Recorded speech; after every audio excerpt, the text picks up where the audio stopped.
Hello everyone, happy Sunday.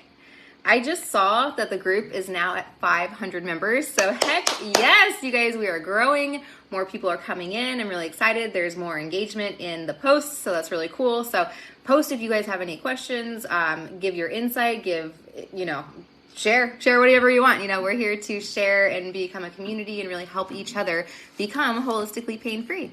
So I've got some dinner that I picked up at Vibe Cafe down the street after I did my workout. This is not raw. This is my first unraw food for like 3 or 4 days, 5 days. Wednesday I had raw food. It's funny because now that I eat so much raw food, it's not special for me. And I remember the very beginning when I was eating raw food, I was like, whoa, I made it. I did a day that's raw, and so it was so hard to be like, oh, I made it. I did a day. And now it's like, I kind of forget because I'm like, oh yeah, I guess I haven't had any cooked food for like 5 or 6 days. I just don't even remember. But this is definitely cooked. This is really good. This is, it's a Mediterranean bowl, I guess that they do, but it's over kale and romaine, and it's got like black lentils. It's got these chickpea frittatas that they make. So it's cooked.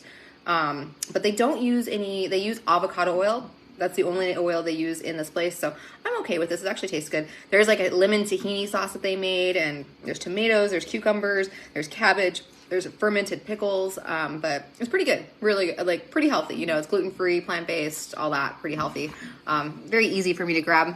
Not raw, but whatever. I'll probably have a durian smoothie after this. But I wanted to come on here and talk about holistic pet health, because I know we talk about holistic health in general. We talk about human health all the time, but what about our pets? And I have a unique take on this. I have a perspective on this. I have a pet that's basically my child, because I don't have any children. That is my cat, and I spend a significant amount of money every single month to make sure that this cat is really healthy. So let's dive into how I got into this basically. So I love cats. Like I love pets in general, but I'm a cat person. I've always had like my own cats growing up. I had 2 cats when I raised them. Like I don't remember how old I was, but I just remember having 2 cats growing up, and then I had a cat when I was younger, and I've always had cats. My brother always had dogs. I always had cats, and I've always had animals in the home, so I'm very familiar with dogs, but I'm just more of a cat person. And one day I'll have a dog. It isn't in the cards right now for me, but I used to have a cat, and I remember going to college. I had a cat, and we all got this cat together, and I think it was a freshman in college, which is probably not the best. No, I was a sophomore in college because I was out of the dorms. So I was a sophomore in college, probably not the best time to get an animal. You're kind of crazy in college, especially going to Arizona State. I went to Arizona State, so I partied, I did all the things, I did all that, but we brought a cat in. And the cat actually ended up becoming my cat when we all split up and went our separate ways. And this cat was awesome. I fed the cats what I thought you're supposed to feed cats. I would go to the grocery store, I would buy the Purina indoor dry food, because I'm like, she's an indoor cat, she should eat this dry food.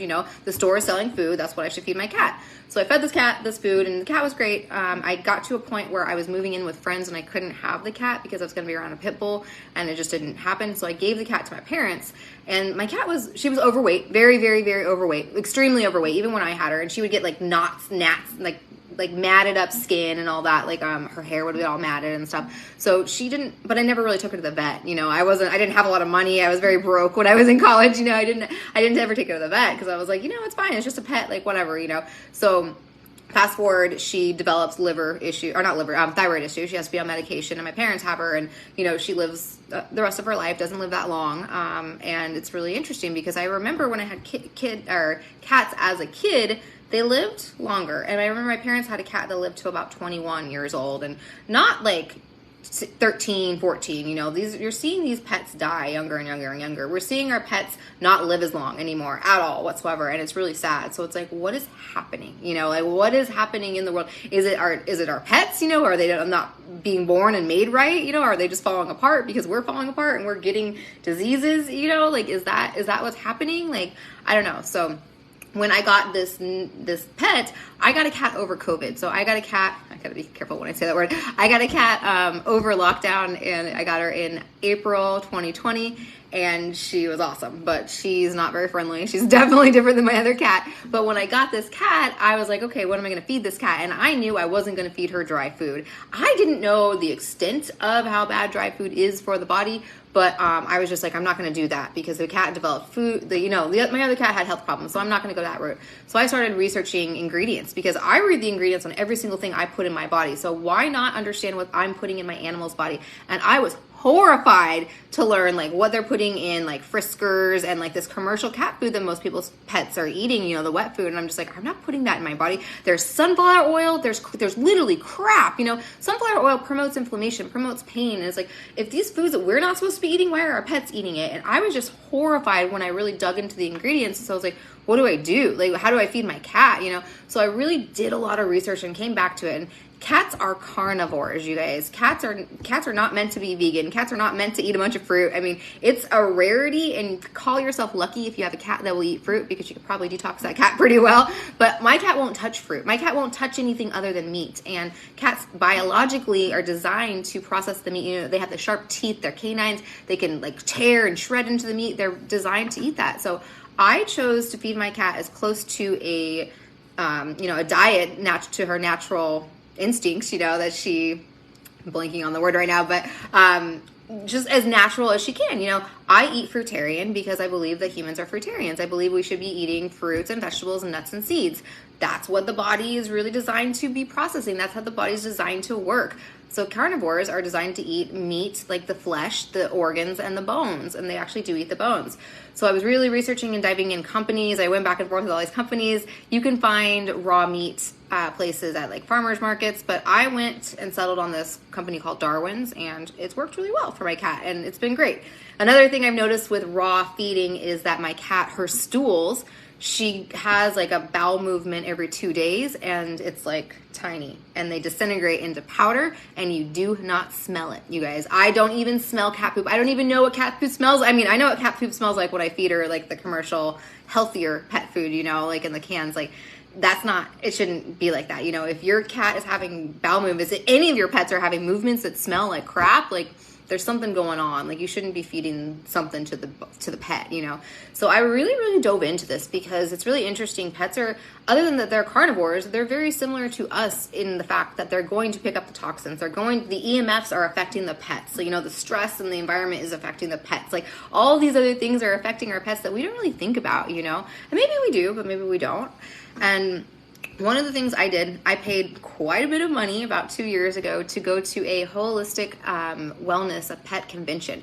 And it was, I think there was like 6 different holistic veterinarians that were there. There were some of the top veterinarians in the world. They even had a veterinarian call in from Nova Scotia. So there was people from all over. There's holistic veterinarians, and I took tons of notes. So I'm going to read through some of my notes for you guys that I took. And it's really interesting because I haven't looked at these notes for a couple years. But I read through it in the sauna today before I jumped on here, and I'm like, I'm going to share some of these stats and some information.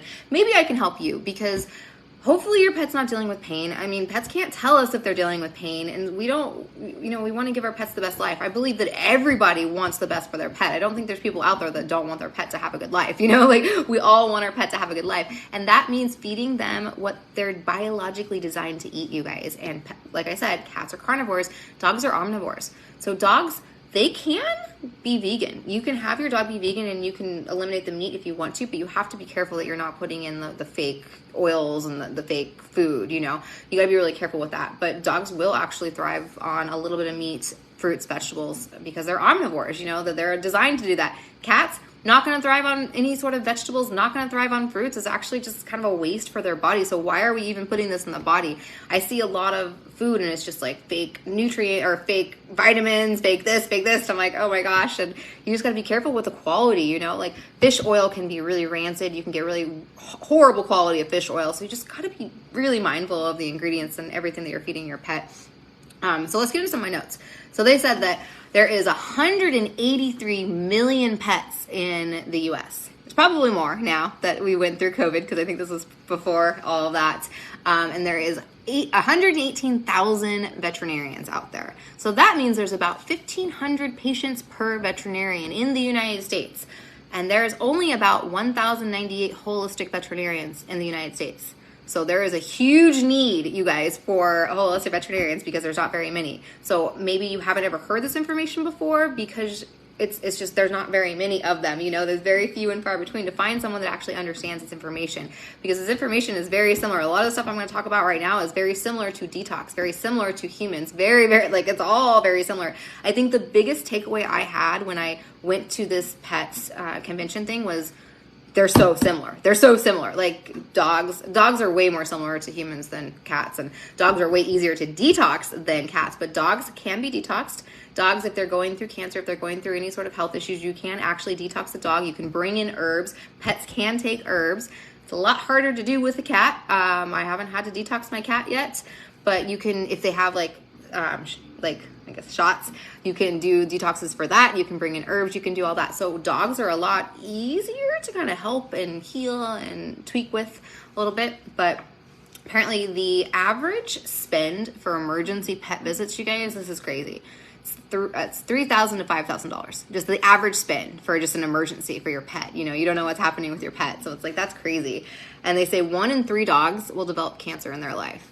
That's crazy. You know, like that's crazy. Cancer is a very much an environmental thing, you know, so it's like, what are we doing in the environment? What environment are we putting these pets into, you know? It says there's a 2.3 increase in 17 years. It's up from 2012 in GMOs to hit the marketplace. Oh, okay. Sorry. There's a 2.3% increase in this number in the dogs actually getting sick and getting cancer because GMOs were introduced. Like right around the time GMOs were introduced, that's when we saw just this explosion of health problems. You know, we're feeding pets genetically modified ingredients, and these genetically modified ingredients are causing health issues. So we have to be very careful. If you want to dig into any books, oh yeah, here we go. This is a book called What Your Vet Never Told You. The author is Odette Sutter. She was actually at the, oh, there's my cat. Sayla wants to say hi too. So, she was actually at the convention. I met her, but this is a really good book. This doesn't really dive too much into the food. I ordered a book that I'm going to be getting tomorrow. It's all about toxic pet food and the ingredients, and it really digs into the ingredients because I'm fascinated, because they say all this fish has heavy metals, all these foods we shouldn't be eating, but all these ingredients are in our pet food. So what are we actually feeding our pets? So I'm going to dive into actual ingredients very soon. I'm really cool, but this is a very basic, very good book. Another book would be The Stupid Things My Human Does by Bernie Sands. Another book would be called The Biology of Belief, and that's a good book for humans and pets. It's a gene expression book. It's a really good book. So if you are interested in reading any more about holistic pet health, there's resources out there for you available. Reach out to me if you have any more questions on that too. Another thing, you can use CBD with your pets. My cat doesn't love CBD. I don't really use CBD with my pet. I use a thing called flower essences, and flower essences, they're basically like flowers that have been soaking in water, but they take on the energetic properties. They take on the vibration of that flower, and I add that to my cat's water because there's literally no taste. It just is a little something, and it can help with anxiety. It can help with stress. It can help, with aggression. A lot of things you can take these flower essences. Flower essences are great for humans too, but flower essences really work with the emotions. They're not something that's going to help with the health, but it's really help with the emotional side. So if you're someone that uses CBD or someone that your pet doesn't like CBD, maybe try flower essences. You can find those on Amazon. Reach out to me because I can give you a lot more information about flower essences and the brands and stuff I use. I can't think of the top of it off my head, but basically with pets and humans, because everything's the same, there's 2 causes of disease: toxicity and deficiency. So what's going on? When the pet is sick, what is actually going on? Is it toxicity? Is the environment toxic? Is it, are they getting too many BPAs, the chemicals? Like, is there mercury? Is it, what is happening? Or is there a deficiency going on in the body because the gut's not able to absorb the nutrients properly from the food? So what's going on with the body? There's only two things, when that comes to it. So for gut health, I dealt with gut health issues with my cat. The whole reason I went to this thing for my cat, it's funny, she's staring at me and the door is open and she can come in. She's like, she can't come in. But the whole reason I went to this with my cat is because she was having health problems. She was throwing up raw meat all over my house. And I don't want raw meat. I don't eat raw meat. I don't like to touch raw meat very much, I just scoop it out of a container for her. But she was throwing it up and it was getting my carpets. It was all over my house. I'm like, this is bad. I can't keep this going. So I went to this convention because I paid more money to sit sit down with these vets. So I got to actually eat lunch, sit down with them and talk to them and ask them anything I wanted. And I was literally writing so many questions down. But the tables turned a little bit because I told one of the veterinarians that I was an iridology practitioner, and she was fascinated about eyes and eye health and all that. And I've actually worked with her since then, which is funny. But yeah, she was like, whoa, but what about you? I'm like, no, I want to talk about what you do. Like, not what I do. I want to talk about what you do. Like, so it's funny because this whole holistic world is really cool and everything all works together. It's cool. But yeah, so there's 7 pillars of health that we were taught about and told about when we get there. So as far as the pillars of health with your pet, very similar with humans as well. The first pillar would be the diet. The diet should be a low carb diet. You should really avoid grains. We don't want to be putting grains in the body, you guys. Grains are not meant for the body. Grains are highly sprayed with glyphosate. Grains can have a lot of contamination on them. So avoid the grains. Grain-free diets. They have a lot of food out there that's grain-free, which is good. And minimally processed food. You really want to stay away from kibble. You really want to stay away from dry food. I read somewhere that dry food was actually created for our convenience instead of pets' health, because it makes it easier for us because you don't have to be home to feed them, you know. I'm going out of town for 2 weeks coming up, and I have 3 people coming in to feed my cat because I have raw food. I cannot leave cat food out. It's all raw, you know. I have to have people come in twice a day and feed her food, and it's just, I'm not going to feed her toxins and get her stuck on that and go down that cycle just because I need it convenient, you know. I'm going to do what's right for her health, and feeding her a high quality diet is right for her health. So another thing, pillar of health for animals would be digestion. And I went back to the gut health with my cat. She was throwing up the raw meat all the time. So I was like, what do I do? The advice from the veterinarians was that I should do a fecal transplant. And a fecal transplant is basically taking healthy poop from a healthy cat and putting it into my cat, but you would put it into my cat with a pill. And I kind of put this off for a while because I was like, there's no way, you can't put the pill in the food. You have to like physically give the pill to the cat. And I was like, there's no way my cat's gonna eat a pill. Like, there's no way she's gonna eat a pill. But I found these things, you guys, called Greenie's pill pockets, and you can put a pill, like a little pill, in these little treats, and it worked perfect. She loved it. She ate them up and ate it right away. So we went through a round of those for about 30 days, and I did tests, and I did this thing. It was called animalbiome.com. That was what they recommended. That's what they told me to do. That's what they said they use with their animals that they treat. So they were like, go to animalbiome.com, buy the test, see what the test says, then buy the supplements they tell you to buy. I did all these things, spent the money, and my cat hasn't thrown up since. So whatever it was, it worked because she's not throwing up at all. I haven't had any sort of throw up issues whatsoever. So instead of spending thousands of dollars at a vet on all these tests and all these things, I literally just checked her gut health. So getting back to digestion and the gut health is huge. So that is another pillar of pet health, is digestion and gut health. Do we need digestive aids? Do we need enzymes? If you're feeding your pet, you need to bring in enzymes if you're feeding your pet any sort of cooked food. If the food is cooked and not 100% raw, because both animals, cats and dogs, should be eating raw food. If the food is cooked, you need to be bringing enzymes in. Same with humans, you guys. If you're eating a ton of cooked food and not bringing in enzymes, you need to bring in enzymes. Talk about that on a different thing. I'm not really big into pills, but we do need to have these enzymes. Another pillar for health for pets is detoxification. Are the pets detoxifying? Are you going through an annual cleaning every year? Are you getting the parasites out of the body? Are you reducing the EMFs around the pet? You know, are they detoxing? Detoxing is something that pets do as well. You know, we got to get the toxins out of the body. Detoxing is just eliminating toxins out of the body. How are we getting the toxins out of the pet's body? Because they have it just like we have it. We're all affected by these toxins, you guys. Another thing would be hormones. So you want to make sure we're decreasing the stress for the pets. You know, they're not in a really stressful place and their hormones aren't going crazy. You want to make sure you're just a mindful place for the pets. And another would be a key to longevity would be fitness and exercise. Make sure they're getting a lot of fitness and exercise. I have a 3-year-old cat, and I keep asking people, I'm like, when do they lose their energy? Because my cat, like, literally, she just runs, like, back and forth. I guess it's called zoomies, you know. She gets the zoomies for hours, and I'll throw toys for her, and she'll just run and get them for, God, we do this for hours at night. Like, I'm just like, oh my God, let's go to bed now. Like, I'm done. It's been a few hours now, but she just doesn't stop. She loves to play. She's got a lot of energy. So you want to make sure that you're exercising your pet, you're getting them out, they're making sure they're moving their bodies. You know, sometimes they're not. My last cat wasn't that active, but playing with them, getting them out. I leash trained and harness trained my cat, so I take her outside on a leash sometimes. She doesn't really like that very much, but getting them exercising is really good. Another pillar to their health is emotions and stress. So animal stress, you can bring in herbs to help with stress. You can bring in the CBD. You can bring in the flower essences to help with stress. Ashwagandha is also there's lots of things you can do to bring in stress, but making sure you're not putting your animal in a stressful environment. Like what if your pet doesn't love the loud voices and the loud noises and all this? Like really tuning into that with your pet and making sure you're putting them in an environment that they're going to thrive in. Another thing, or the last pillar of health, is basically the nervous system. So regulating that nervous system, which I think all of this kind of ties back together. All these things really tie in together. But making sure the brain for the animals is really sensitive to inflammation. So the brain, that's where the heavy metals are going to go too. And if we're feeding them this fish, that's going to go in there. We're going to get the inflammation in the brain. So a lower carb diet is better, and some animals do better on fats. So it really kind of just depends on the nervous system and supporting the nervous system and making sure they're not in that fight or flight. My cat's in fight or flight like all the time. So I use HZ frequency music. HZ frequency music, I use 432 or 528 depending on what I feel like. But that helps bring her energy down and her frequency down and really calm her down as well because she gets very stressed. So 3 rules to fresh feeding your cat. So raw feeding your cat. When you start fresh feeding your cat, there's 3 rules.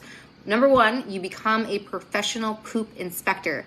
Look at that poop, you guys. You gotta look at the poop. You gotta look and see, because this is telling us so much about our health. If it's runny and it's like watery, there's something going on. If it's huge and stinky and it's got like pieces of food in it, there's something going on. You gotta look at the poop. Even with humans, you go back to the poop. You always always go back to the gut. Look at the poop. What's going on with the poop? Was it a weird color? Is there like mucus in it? Go back to the poop. Number 2 is share food from your fridge with your pets. So share real food from your fridge with your pet. I share fish with my pet sometimes. She won't eat any fruit. I try to give her fruit, but she won't eat any fruit. So share what you can, especially dogs. Dogs can eat a lot. Like give them fresh fruits and vegetables. Give them some lettuce. Give them the scraps that you're cooking. Give them that kind of stuff. They like real food, and feed them human food, you guys, because they're meant to eat this whole nutrient-dense food just like we are. And the 3rd rule to fresh feeding is be adventurous and add variety. They don't like to eat the same thing over and over and over and over. I know my cat kind of just was like, no, I'm not doing this anymore. So you can add in toppers. You can bring in goat's milk. You can bring in different things that will kind of change it.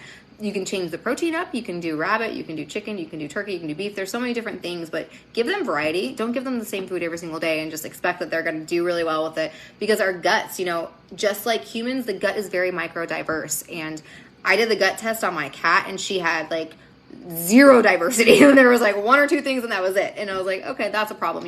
You got to bring in different foods and different things to really get that diversity going on in the gut, which is huge. So how do you find a good vet? Go to ahvma.com. So American Holistic Veterinarian Medical Association. I think that's what it stands for. Go on there, and then also ask your veterinarian about their policy on shots, because that is also something you want to make sure you align with, and you are working with someone that aligns with your beliefs on that. And then also, what else? So behavioral changes in your pet can mean brain issues. And remember, when we go back to the brain, you could go back to heavy metals, because heavy metals love the brain. Heavy metals love the liver, but they also love the brain. So got to be careful. When you're starting to see behavioral issues, you could mean there could be brain stuff going on. It could be something, There is, if you're interested in any herbalism for pets, I met an herbalist for pets, which is really cool. She has a website. It's canineherbalist.com. Her name is Rita. She has fantastic resources on there. She actually has a course to go through to help your dog. So if you're someone that's really into herbalism, she has an herbalism course for pets, which is so cool, because I was kind of considering doing it, but I don't have a dog. So I'm like, well, once I get a dog, then I can like play on my dog and play and experience. I can't experiment as much with my cat, especially with detox. Like, detox is different with the cat. I don't know if I can get into that. So antihistamines are going to mess with stomach acid. So if you're feeding your pet antihistamines, that's going to affect the stomach acid, which in turn is going to affect the gut, which can in turn affect the entire body. So be mindful of what you're feeding your pet, the medications you're feeding your pet. Again, don't just pull them off of medications without talking to your veterinarian, but the goal should be getting them off of medications, not keeping them on. The goal of any doctor should be to get people off, not keep people on. I don't understand why they want people on them forever. So another thing, cooked apple is a really good thing you can add for prebiotics for the pets, more with dogs, not really for humans. If they have any sort of yeast issues or fungus issues in the body, like candida, like maybe that's a pet thing, I don't know, symptom labels that people say, don't use cooked apple if they have yeast issues in the body. So if they're dealing with fungus, if they're dealing with any sort of yeast, don't bring in cooked apple. But cooked apple is really good for prebiotics to help with the gut health for the pets. Get a good water filter. You guys, water is huge. Like, I would never feed my pet tap water. Never, ever, ever, ever, ever. I wouldn't even let my pet touch tap water, you guys. Like, do not feed your pet tap water. Get a good quality water filter for your pet. Take it a step further. My cat actually gets to choose her water. Since I have a water ionizer, I let her choose her pH, and she always goes to 9.5 pH. And I'm like, whatever, I'm going to let her just do what she wants. Like, they know what's best. Animals know what best. I let her choose between 7.0 and 9.5, and she always goes to 9.5. Whatever, I don't know. But she doesn't drink that much water either. Like, there's a lot of water in the food, the raw food that I have, because it's not dry food, you know, so she's not drinking a ton of water. So if there's any allergy issues in your pet, if your pet's dealing with any skin and allergy issues, you've got to calm down the immune system. The immune system's being really reactive. So increase the stomach acid. Again, go in and bring in the prebiotics and go look back to the gut. You know, if you're having allergy issues with the pet, go back to the gut. Go back to the gut. Allergies mean there's something not right with the gut again. So there could be glyphosate. So glyphosate is a huge thing that they spray. It's like a toxin that they spray on our produce, and it's also affecting our pets as well. It was banned finally in the US, but it's going to be something you're going to continue to see because it's in the soil. It's in the soil, you guys. We're not getting rid of this for any in our lifetime. We're not going to see this out of our body. It's going to be in our body, in the food that we're eating for a very long time. So it's also something that pets deal with. Catnip. So catnip is something, I think we think of catnip as, you know, for cats, it makes them go crazy, but it does the opposite for humans. I grow catnip on my patio, and you can actually steep catnip in tea for a very short time, for 3 minutes, and it actually is almost like a sleeping. It's like a calming for the body. So it calms you down, it helps you with sleep, it promotes relaxation in the body. So catnip can help with animals and also for, you know, humans. This is kind of cool. But catnip was something that I was like, oh, I didn't know that. So if you're looking to do any sort of nutrient testing was like the second step I was going to go with my cat. If the whole fecal transplant and the gut, looking to the gut, I always look to the gut first. So I did the gut testing first, and I was like, if this doesn't work, then we'll go to nutrient testing, because nutrient testing is $200 or $300. So you're going a little bit more, but you're really figuring out, okay, is there something in the food that she's reacting to? Is there that? So if you're interested in nutrient testing for your animal, there's a website called hemopet.org, HEMOpet.org. They offer nutrient testing. I didn't have to go that route, but that's where the holistic veterinarians told me to go. If you are interested in doing, it says Dr. Gene does food testing too, so you can look up Dr. Gene, Gene.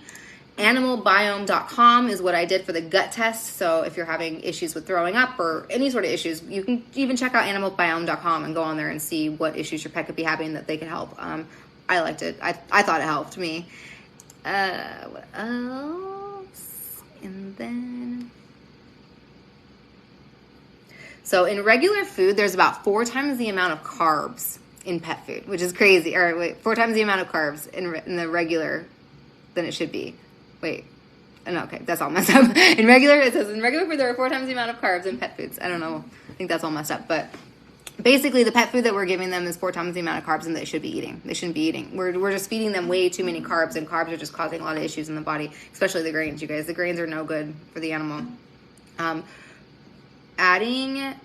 something else. Wait. Dogs and cats can get vitamin D on their skin just like we can. 80% of pets are actually deficient in vitamin D. So let your pet go outside, let your pet sit outside, let your pet absorb the sun, because those are actually healing the body. Those are really good. They're very healing to the body. They're healing for humans, they're healing for pets. So let your pet go outside and let them sit in the sun. You know, my cat always goes to the sun. She loves the sun. I think she knows what's best. She knows what's going to make her feel good, and the sun always makes her feel better. And then most pets' diets are lacking trace minerals. So keep that in mind as well when you're looking at the food. If you're doing an herbal protocol with your pet, it's going to take about 6 to 8 weeks to see any sort of anything, really. It takes some time. Herbs are not like, take this for that. You know, herbs are not a medication. Herbs are something to support the body, and it takes some time to get the body to start working. So herbs are something that are going to work, but it's going to take some time, and they can work.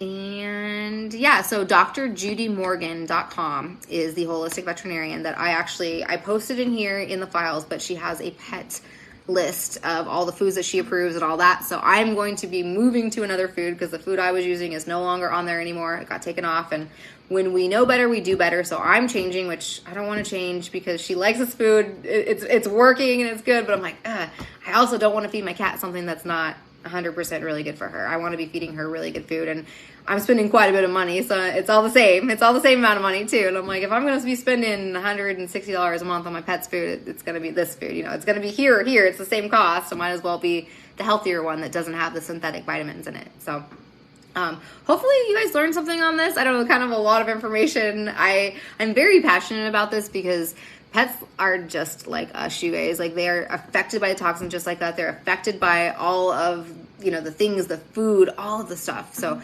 when we just step back a little bit, get back to nature, get back to the body, really ask, okay, what is going on? What can we do? How can we support the organs? And then, yeah. So if you're interested in finding a holistic vet, I would highly recommend finding a holistic vet. I didn't even tell you guys my story about the vet. Okay, before I go, we'll tell you the reason about why I do not go to a veterinarian anymore. So, yeah, I didn't even tell you this. This is like the whole reason I wanted to do this thing.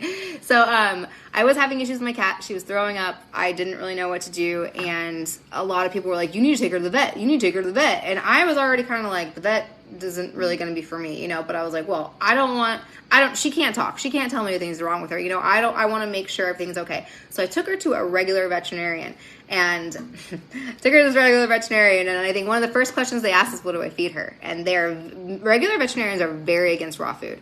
And so they were just like, before they even tested my cat, before they even took her blood work, they were just like, well, it could be raw food. It's probably the food. It's probably the food. And I'm like, no, like, you know, they're like, oh, well, blah. And then she's like, well, are you tied to this? And then they tried to lecture me about feeding my cat Purina. They wanted me to feed her dry food. They wanted me to feed her Purina products. And I'm just like, no, like, no. Like, and then like, I'm just kind of in there like, no. She closes the door and walks out, and I hear her say, well, she's a pessimist. And I'm like, she's literally talking crap about me, and I'm in here and I can hear her. And I'm just like, what the hell? I was like, no.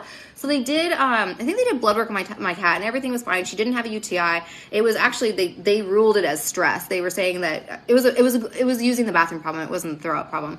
But they ruled it as stress. And I was just like, all right, like, it wasn't the food, like, so don't jump to food before you even test my cat, which is crap. And then I was also like, I was in the waiting room, and I just see all these people's pets. They're falling apart. They're just pushing medication. They're pushing these pills. They're pushing this crap. And I'm like, what are they doing? And I felt so out of place in this place. And I was just like, this is not where I'm taking my cat. This is not where I want my cat. This is not where we're going to find health. That is not health. You're not going to find health at the end of a needle. You're not going to find health at the end in a pill bottle. You're not going to find that. I don't want my cat to even be in that area, in that place. I was like, this place is just bad. So I was like, screw this. So I did research. I found out that there's 2 or 3 different holistic veterinarians in Orange County. So I found one. He's in Tustin. I actually go there. I had to pay $200 just to see him, to get established as a person, or as a patient, I guess, with my cat. And I couldn't even go in because it was over COVID time. So I had to like just give her and talk to him in the car. But he was a breath of fresh air, you guys. I talked to him, and he did agree it was stress, and he brought in Chinese medicine and was like, okay, well, she is eating hot proteins and she needs to be eating cooling proteins. So we changed up the proteins a little bit, and we did all these things. He was very pro raw, and he even said that if I don't eat 100% raw, there's some cans that are okay. And so very pro on this, but it was a breath of fresh air, and it was like in so much alignment with what I do. And he was talking about herbs, and I was just like, oh my God, I feel heard, I feel seen, you know, and it's not someone that's going to push crap that we don't need to be putting in the pets, you know. I have a whole other story that I can't talk about on here. So one day when we move this group to a platform I can freely talk about health, we will talk about that story. But I will never, ever, ever put another one of these in my cat's body ever, ever, ever again, because she had a major reaction. So no good for me. I'm not there with it at all whatsoever. So, but yeah, I hope you guys learned something, and try to find a holistic vet. Honestly, if you're having issues with your pet, if your pet isn't having that health, there could be something else. Look to the gut. Maybe try some gut testing. Do some do the nutrient testing. Maybe it's a nutrition thing. Go to raw food. Transition the animal to raw food. Go on Dr. Judy Morgan's website and see some food you can try. I can tell you right now, Small Batch. Small Batch is a company that I'm pretty sure they're nationwide. Very highly clean. They come in like frozen patties, super easy to feed the animals. Small Batch. check that out. That's actually a good brand, a very beginning brand to start people into when you're getting into raw food, and that's approved. So, all right, guys, I'm going to finish the rest of this bowl because I would say it's getting cold, but I think it was already cold. So, all right, take care, you guys, and have a great Sunday, and treat your pets right because they are our loves. I love my pet. So, all right, guys.